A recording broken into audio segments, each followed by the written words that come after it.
Hello everyone, আগের দিন বলেছিলাম রিব বানিয়ে নিয়েছিল মোমো। আর মোমোটাও অসাধারণ বানিয়েছিল, যে কোনো দোকান ফেল। মানে সুজন তুমিও ফেল।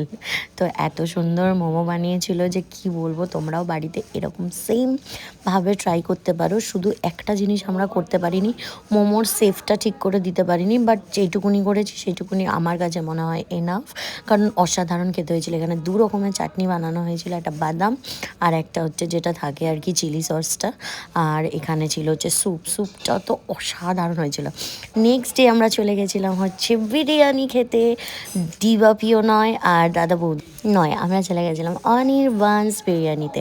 প্রথমবার, আমি কোনো দিন ডিবাপি যাইনি, আমি দাদা বৌদি গেছি। বাট বিশ্বাস করো আমার কথা, তোমরা গিয়ে যারা যারা যাওনি এখনো পর্যন্ত, তোমরা গিয়ে অবশ্যই ট্রাই করো। কারণ এতটা কনফিডেন্ট নিয়ে বলছে এরকম বিরিয়ানি এর আগে আমি খাইনি। যাই হোক, ব্লগটা এত দূর রাখলাম, দেখা হচ্ছে নেক্সট ব্লগে।